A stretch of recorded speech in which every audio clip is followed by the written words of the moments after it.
Hello and welcome to Conversations Over Coffee podcast. I am your host IJ and I have a very handsome, I must say, premium guest today. I'm going to allow him introduce himself in a minute. Go and get your jotters and get ready to jot things down. We're going to be talking about professional and career trajectory and just, the do's, the don'ts, what to do, how to get there, and just everything in between.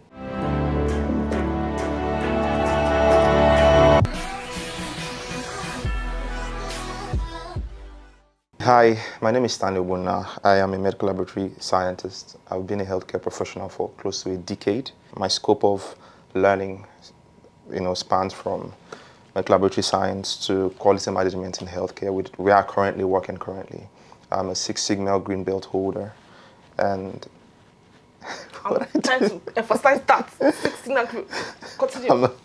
I'm a Six Sigma Green Belt holder, and I believe in harnessing technology to solve healthcare problems, first in Nigeria and then around the world. I love singing, I love writing, I love everything that concerns that has to do with the creative arts, yes. Do you hear that? Like Six Sigma Green Belt holder. I got it right. Yes. Because I'm also a professional, right? Yes. Aside being a podcaster, I'm a professional in the banking industry at this time. So I know the importance of intentionally growing in your career, growing, evolving, getting better, doing things that you need to do to stay relevant, to upskill. So let's start off with icebreaker questions. Thank you. If you could go back into the past or go into the future, which one would you choose? There's nothing for me in the past.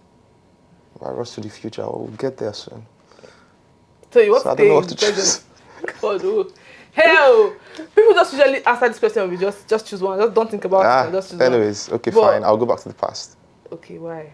Memories, so I can relive them again. That's like, is there any memory, any specific memory that you would like to relive? Yes. Spending time with my elder brother and all that, yes. I would like to have that again. So the last theme that I spoke about, centered around creators and what they do, how they get better, how I want this podcast to be a material that you can always come to for advice from creators, people that have been doing this for a long time. So now that I am sort of touching on the career space, so let's start with, why first do you even do what you do? Are you one of those people that happen to just enter into med lab sciences? I wanted to be a nurse. Are you serious? Yes, I wanted to be a nurse. Then I wanted to be a med lab scientist. Wow. But then I became a plant science and biotechnology technologist. And then now I'm a banker. Yes. So, but tell me why med lab science? Okay, so I think there's a long story to it. There's a very long story to it. But the short version of that story is that I was influenced mostly by my mom. My mom is a nurse. So growing up and having a nurse in the house, it kind of inspires you to want to be in a healthcare profession. So initially, I tried to get into medicine and surgery, but I didn't get that. So I went for the next best thing, which was medical laboratory science. I love the fact that now I sort of enjoy it now more because of the opportunities it has brought my way, right? But starting out and all that, it was sort of a struggle for me actually. But then over time, I've come to love it. I love the fact that I get to directly impact people's lives health-wise. And people can say, I went to this place and this person took care of me and I'm good, or this person attended to me, or this guy ran my diagnostics and they gave me accurate results and that helped in my treatment and all that. So I know that you're an individual that's also family-oriented. Yes. You have a family, you're part of a family. Tell me a little about that, how your work life is different from your personal life. I think the contrast is very clear, actually. I try not to, of course, despite coming from a healthcare background, right, I just try not to bring my work to my family, right? So I'm the latest born. That's a What fancy way they of do with that, God. whatever you That's a fancy way of saying. So being the latest, I've always had this. Whenever people see me, they don't believe it actually. Yes. They always think I'm the first, maybe because of how I handle things and all that. But then I'm someone that loves to take care of my family. I'm someone that loves to. If there's anybody or a sort of people that can make me do anything, it's them. So I'm willing to do anything for them. So I love them that much. So I try not to bring all the craziness of work to them. That's so wholesome. I'm smiling because it's true. Family is supposed to. It is what it's supposed to be. It's the foundation of things. If you get it right in the family, it's because you got it right. Your parents, tried their best Yeah, and they got shout it out to right. them, like Yeah. the best in the world. Everybody says their parents are the My best own in is the world. best, like the actual best. So all of our own is what? There's no competition actually. I heard good. Your trajectory so far has been amazing. Upskilling, going from different work roles to another. Tell me about that a little, just in summary, so that we can then talk about the values, the principles, the challenges that how you have faced or you have experienced in between. It's fascinating how the bane of loving to learn or loving to upskill is impatience. Because you find yourself learning so much, trying to build so much, and at the same time you're impatient because there's some results that you want that are not coming so fast. But then, when I started off as a scientist, yes, on the bench, right? But then I'm someone that really loves to learn. So I pushed myself and I upskilled, took some courses. I think I was telling a friend of mine that right now one of my biggest assets is myself and my mind, because I've spent so much building it, right? So as I said earlier, I think one of the things that gave me the opportunity to leave the bench was, going for my Six Sigma course, right? And then after obtaining that, I thought, okay, what next can I do? So I began to explore, because part of my work, the major aspect of my work has to do with two things: ensuring that the company maintains global standard, ISO standard, number one. So that's like a managerial aspect of it. And it has a lot to do with working with data and statistics. So I actually had to like go outside my field to build in statistics, right? And that has helped me a lot. So despite taking advanced courses in statistics, data analysis, data utilization, which is part of what Six Sigma works on, right? I also, took professional courses in quality management. And I think recently I was honored with being a professional member of the Quality Improvement Institute of Nigeria. One of the things that really helped me grow was the fact that whenever I was done with maybe a particular period of learning or had achieved something, there was a task that came immediately that made me appreciate why I had done what I had done. There was an opportunity that came immediately that made me appreciate why I had done what I had done. Recently, I got opportunity to work with NCDC, FHI 360 and all that.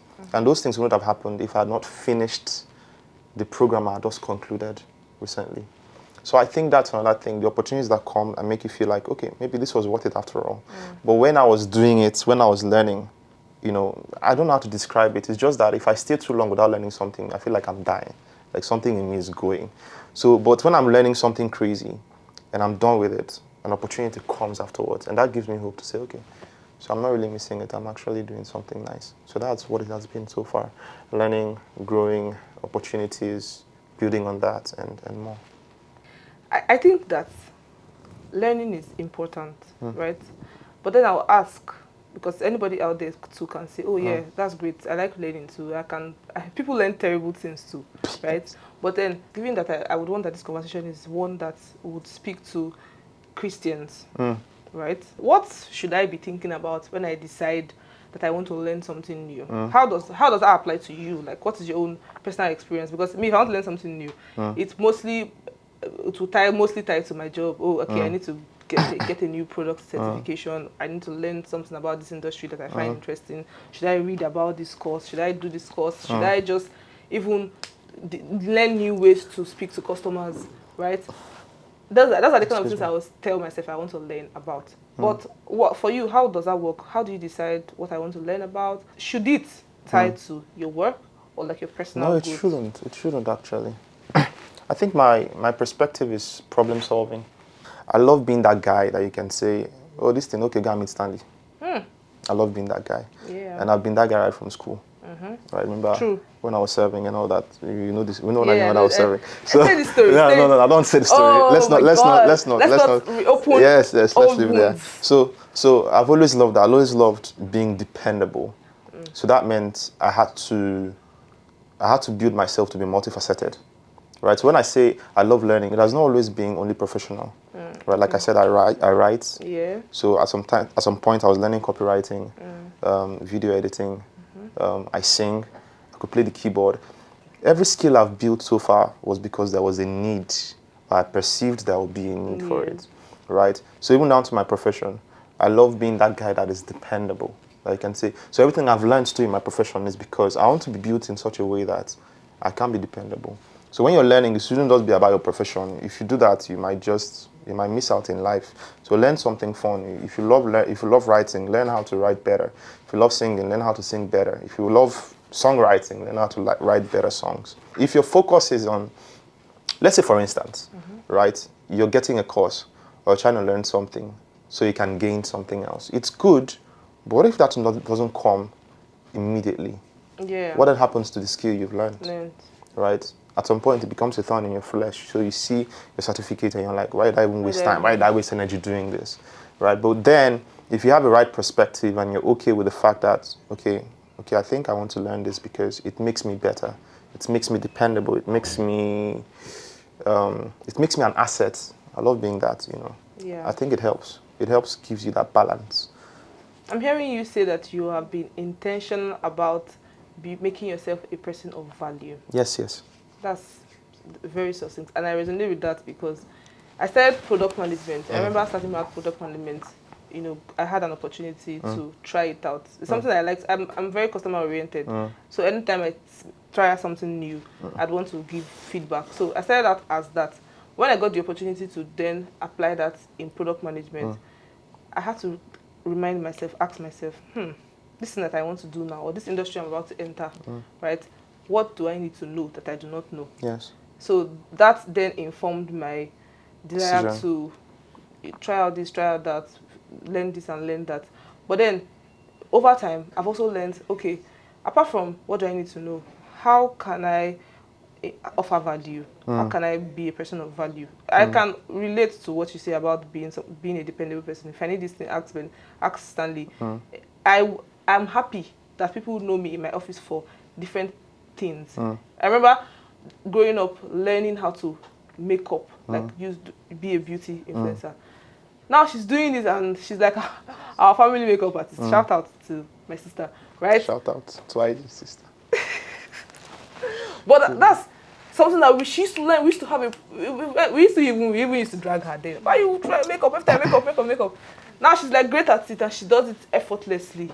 So being a person of value, being able to just be impactful in wherever you find yourself. I love that. I started product management without exactly knowing so much about it. Yes. But then I've learned on the job and I intentionally went to learn about it, get certificates and all of that. But then, before I got to that point where I know that I'm better than this thing, I used to always, hey God, how many things do I know? I'm just this. Let me not go and try. Let me not go and apply. Let me not go and try to do this thing. But all the times, most times that I've then, regardless, Gone ahead, just give myself more ginger and gone ahead. It mostly turns out well. Or I usually would have help around, mentors, people that are guiding me and seeing that, oh, you are interested in this thing. You may know this, but don't worry, come, I'll teach you how to do this. But the imposter syndrome is usually always there because after that, the next thing that you want to do, you now start thinking, hey, what if I don't get it right? Am I the only one in this? No, you're not. So, I always tell people that see finish starts from within, right? And who in the world is better to see you finish than yourself? Yeah. Like, you have witnessed your flaws, you have witnessed your mistakes, even the mistakes that a lot of people have not seen, right? You have witnessed your down times, your low times and all that. So who is the best person to look down on yourself than yourself? But then, if you just look back, right? If you take historic data, for instance, and you see how each time you've had to deal with this and you just pushed yourself, over time you got better, you got to know it, right? Most times, when we feel like, you feel like, I know this little thing, so that means I can't really go and do that big thing. You'll be surprised that when you get there, that which you consider to be a big thing might not have necessarily have been big anyways. It was just your perspective. Maybe you're looking at a hill from down.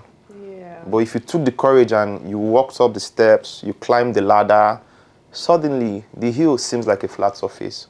So it's very, me that's even speaking this English self, the truth is I might just live here and still have to go and deal with, imposter syndrome again. Yeah. It's human nature. Yeah. I think it's part of our nature. One of the things that made me fascinated was when I learned there's this singer back in the days. His name was Frank Sinatra. Fly me through the moon. Oh, it's true. He likes to sing. So he sang. He was the singer of Fly Me to the Moon. He was a very good singer then, back in the days. But then I learned that almost every season of his life he dealt strongly with imposter syndrome, and at some point it began to affect his creativity. So I feel to an extent that would always be there. You always feel like you're not the best person for the job. But then who is the best person for the job? Me. Right? Yeah. Who is the best person for the job? You. Definitely not the next guy. It's you, actually. Yeah. Right? It should not come with pride. It should come with Yeah. humility. Because it's an opportunity to learn. Right? It should. I think sometimes we expect to know it all before we actually try something. But then you forget that. Beauty of that. You forget that even when you came to this world, you didn't know anything. Tabula rasa, right? You literally learned how to learn how to walk. Yeah. The first time you fell walking, you didn't tell yourself as a child. That's the beauty of being a child, right? You are, to an extent, oblivious of some of the complexities of this world. So you just simply stood up and you continued. Dada, mama, whatever it was. So I think that should come to play even now as adults. As adults, we know so much.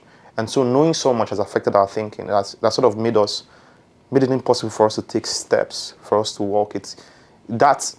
Knowing so much has sort of made you feel so security conscious. You don't want to make a blunder. You don't want to make a mistake. But then you should remember you're somebody's baby, right? It's okay to make mistakes and learn from them, even as an adult. So build on that. Don't focus solely on, feeling like an imposter. I'm taking a lot of things in perspective. It's okay to fail. Take small steps. Some failures have more consequences than others. True. Right? So one of the things I do is I believe that you can't lead without serving. Right? So one of the best things you can do for yourself if you're trying to do something big or live where you are currently is to look for someone to serve, someone in that line, because it gives you a leverage actually. That way you can kind of learn a few things, gain the ropes, and you have someone that has your back. Yeah. But if you're doing it alone, it can be a little bit more difficult. If you can find someone to serve, when you fall, there's someone's shoulder on whom you've fallen, right? So it's sort of easier for you to build on that. That's great. This feeds into even a previous conversation I've had on the show about mentorship. Because if you do have someone that has done this thing that you consider a big thing that you want to do, and you have access to this person, you can always ask questions. I'm a very inquisitive person. I like to ask why. What, like, Yes, why why? to the T? Why is this exactly this like this? Why can't we do this like this instead? Not because I just want to question, just for the sake of exploring what other options that are available, what other ways to do things. Yes. So if I know the why, even me, I can then think for myself and say, oh, this is how I want to do this, as opposed to how you want to do this thing. But then if there is a mentor that has done this thing exactly the way that you have want to do, it becomes easier. easy. You have like Easier. a blueprint. You can just, okay, we can do this and get to this and get to that. Amazing stuff. Perspective, mentorship, learning, all of these things. We do them every day as human beings in our everyday lives. But when it comes to like our career professionally, right, it may look challenging. We may always It can feel be difficult, it can actually. be difficult. It can be difficult. Networking upwards can be difficult, if I'm being honest. It's very easy for you to network with your peers, Yeah. right? But when you're trying to even networking with your peers can be like a huge task, because you feel like make no bless how they do busybody or I can't they try. You understand? I attended a party recently, and it was my guys, like people that I can talk to, all of us the same level. But even when you say you go, if I can talk now, they say this girl have come again. Or, this is because she's doing fine, girl. Or can't you stay one place? Do it though. You have to. What do you have to do about yourself? You have to do it, but maintain your respect. No, maintain the mirror. Maintain the mirror. Stay classy. Okay? Maintain your respect. It can be difficult. But what is interesting is, look at how it just happened now, right? Immediately I said it was difficult.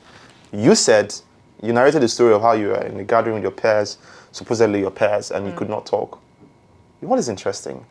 It is likely that the same thought that was going through your mind was going through everybody's mind in that gathering. And so he's the first person to look like a fool, to break the ice, that actually makes things better. I started dancing. That person will likely not be Misha, but if it is you. But remember it is, please. do it. Thumbs up. Thank you Take one for the team. Yeah, thank you Right? for breaking the ice. So like I said, it's difficult. You're battling, you're battling, not wanting to sound like a nuisance or not wanting to be like someone not wanting to disturb people, right? And then when you're networking upwards, you start to think, how am I going to do this? Do I buy this person a gift? But interestingly, it was such a burden to me that one time I was in a conference and they asked, does anybody have any question? And I raised my hand. The only question in my heart was this: how do you network with someone? How do you find a mentor? How do you find someone that is above you and you want to learn from them? And I got an answer that is so simple that till now it still burdens me. It was shout out to Apostle Emmanuel Aaron. He was doing the men's conference, right? So, and I asked him a question. I said, "How do you do it?" And what he said was, when you see someone that you want to mentor you, pick interest in what they do. The thing is, the people that you want to learn from and that are above you, they're very busy, so they might not have time for little chats and all that. But what he said was, find out something they're passionate about and show interest in it. Let them see that you've bought into their vision as well. Because whether you like it or not, every mother likes someone that likes their child, right? And whenever someone is doing something or someone has a vision, that vision is a child to them. So when you show interest in it, when you show that you are interested in building this child of theirs, harnessing this child of theirs, growing this child of theirs, then it's easy for them to want to accommodate you and even build interest, right? Of course, you will not always have the opportunity to ask so many questions. So you might need to learn how to learn by observation, by imitation. Most of the questions you want to ask, you would see it in the actions of those you want to learn from, right? Even before asking any question, if you're very observant. If you're very observant. But then buying into their vision gives you access to their space, right? And then you can learn from some things from them. And you can even find out things that won't be of interest to you. Yes, and yes. Then things can just go from there. Yes, ask questions a lot. Ask a lot of questions. Yeah. Imposter syndrome is a real thing. Mentorship, finding mentors is a real thing. Especially for us, career people that are trying to go. This thing that they say, envision yourself, how where do you want to be in 5 years, 10 years. Envisioning it is not the problem. I can't dream dreams. Is the how are we going to get there? Yes. Because look around, you have to find somewhere that has even gotten there for you to know that, oh, this thing is possible. Apart from dreaming it. Dreaming it is great. But how do we get there is always very important. That's why I'm having conversations like this, because, I mean, look at you on your way to getting there, right? Yes. And you have all this wealth of knowledge and tips and insights, and sharing it here is just amazing, because everybody that's going to listen to this, I'm sure they're going to pick 5 million things. Jot things down. Finally, before we give a shout out. Yes. How important is faith in all of this? This question I ask, if you can go into the past or into the future. The first time I answered it, I said I want to go into the future so that I can see what I am doing there, so that I can sort of inform what I should be doing now. It's not possible. Of course, I can't go to go to the future. But the point is how we always want to know what we should be doing. Every day I just wake up in the morning and I say, God, please, into your hands I commit tonight. You just do your best. Please, I go try my best, but come and make this work. Because you can make plans, but... And your plans can plan you. I've never heard this one before. Nice. You can make plans, but your plans can plan you. If they want to be wicked... It can plan you. But, so how important is faith in all of this?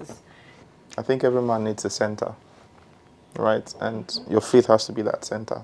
It's not easy, to be honest, but then you live in a world where it becomes lonely easily, right? It becomes, your path becomes blurry very easily. It's not like you get certainty, but then when you have a center, when you have a trust, when you have a source, it's easy to take it step by step. My center is God. Center is Jesus Christ. Let me make that clear. Thank you. Right? And to be honest, most of the times when I felt like I don't know the next thing to do, which is very common, right?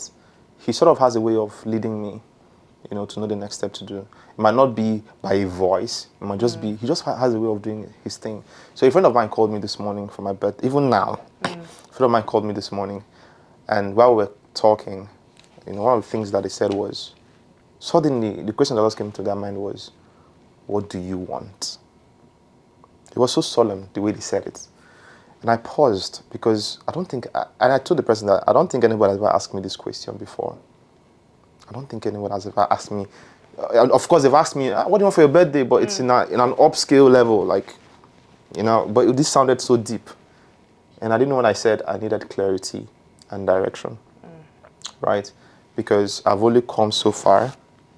I need to know what to do to go the next, to go through the next phase. That's really it. Yes, and that was it. So we always find ourselves in that circumstance. And one thing I did for me was that they actually prayed for me, and I cherished that with all my heart, actually. Yes. So you need to have a center. Your center has to be your faith. Your faith drives your convictions. Your faith drives your principles. Yeah. Aside from direction, right? Every man needs a principle. If you have no principle, you're not fit to be called human, right? We're all driven by principle. There's a reason why you're doing this. Yeah. I perceive that maybe you believe that someone might see this and be inspired or so, right? And that's why you're doing this, right? If you don't have a principle, if you don't have a drive, it makes no sense what you're doing. And that drive, that principle stems from somewhere. It can't stem from nothing, right? So that's why faith is and will always be my center. Thank you very much for this conversation. Thank you. It has blessed me. Bless me, Papa. If I stone you should. We have come to the end of this I hope conversation. I've been able to convince you. And not confuse you. Not confuse you. That plenty things that learning is important. Yes. Having a center is important. And mentorship is important. Mentorship is important. Giving yourself grace too when you learn and you're failing. The ability to stand again, to try again. Just give yourself grace. It's fine. And take out time to chill. Take out time to chill. May no run mad. Like today now, there's a birthday. Bro. Where are you going to now? Where are you taking us to now? No, that's for me. That's for you. That's for me. Okay, now why are you blush? Why is like Jesus? That's for me. Okay, so finally, so you give a shout out to anyone. So shout out to my family, shout out to my friends. Edward, one of my close friends. Thanks for being a great guy. Shout out to my mom, my rock. I was saying something that when the year ends and I'm giving out awards, I'm going to give her the award for the best hype woman because she has literally been a solid rock for me. So shout out to you, Mom. Shout out to the one and only star boy, Jesus. Right? That's good. The greatest of all time. So yeah. Clap on for Jesus. Clap on for. Okay, so thank you again. You can find Conversations Over Coffee podcast on YouTube, on Instagram, on TikTok. You can find me also, IJ Femfort, on YouTube, Instagram, TikTok, and just generally across social media platforms. You can find Conversations Over Coffee podcast on audio streaming platforms as well. When you're looking for Conversations Over Coffee, please make sure to include with IJ, right? So it's Conversations Over Coffee with IJ because many people are having conversations, but none is doing it like she's doing it. So did you hear that? With IJ, and that's it. So you can find me on Twitter. That's like my most used app right now. Yeah. Instagram a little bit. Don't go to my Instagram page. Anyways, you can find me mostly on Twitter at @Iam_Casley. That's CASLEY. So thank you so much for coming to our show. It's Conversations Over Coffee with IJ. See you next time. Is there a particular time? Next episode. See you next episode.